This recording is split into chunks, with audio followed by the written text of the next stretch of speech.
should have checked whether or not I'll be able to catch a plane to Sweden or France from the Montreal airport if Canada refuses to let me stay.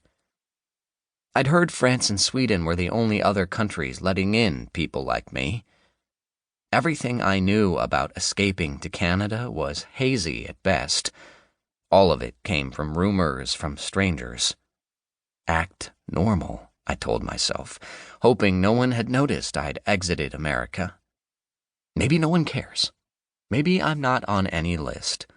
Maybe the newly recommissioned prison camps around the U.S.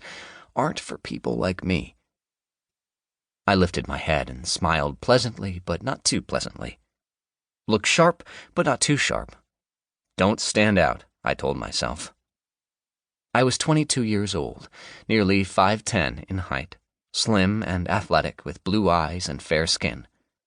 My hair was wavy and dark brown, long but not too long. My mustache was neatly trimmed. I wondered if I should wear my glasses.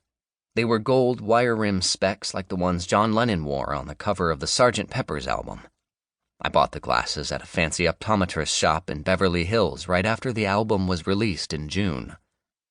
California seemed like a lifetime ago. No glasses, I decided. I'm not wearing glasses in my passport photo. My mother said I was the only one in the family who could pass.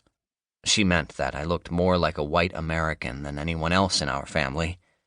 I hoped that would help me clear immigration without any problems. I hadn't a clue what to expect. Relax. Don't look suspicious. Act natural. I moved up one place in line. Only one person was ahead of me. I had 2 stories planned for the Canadian immigration officers. Both were more or less true. I'm a writer, I intended to say. Working on a book. I thought I would stay in Montreal for a while and write. I could show them my portable typewriter and my manuscript in my duffel bag as proof.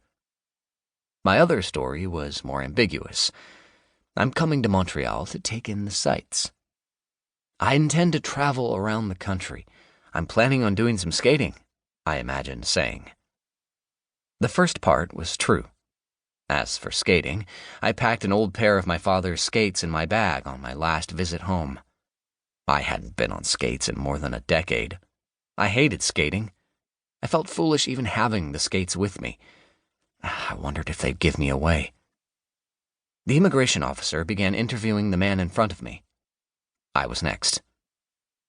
The Realist, an underground tabloid that circulated across the U.S., had recently published a story about the U.S. government's plans to secretly reactivate the old internment camps used to imprison Japanese American citizens during World War II.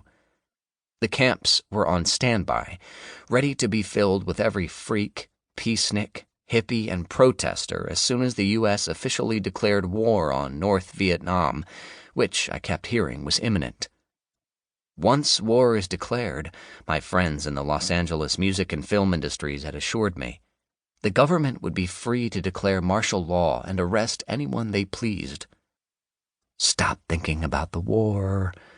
Be a Zen Buddha, I told myself, not sure what that really meant. Look happy, but not too happy. The screening officer signaled me with a wave of his hand. He asked for identification. I handed him my passport. It was my first passport. I tried to look as confident as I did in the photo. My Uncle Sam, the second most decorated war hero in our family, insisted I get a passport before I left the U.S. War is all bullshit, he had been telling me since I was a kid. What brings you to Montreal? The immigration officer asked me. The war in Vietnam, the war on America's streets. I'm betting my country is on the wrong side of history. You can't fight a war on spaceship Earth without shooting yourself in the foot. I was here 2 years ago on a short visit, I said. I promised I'd come back. Where are you staying?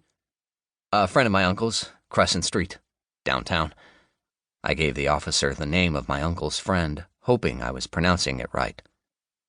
The officer wrote something down, looked up, smiled, and told me, "Welcome to Canada.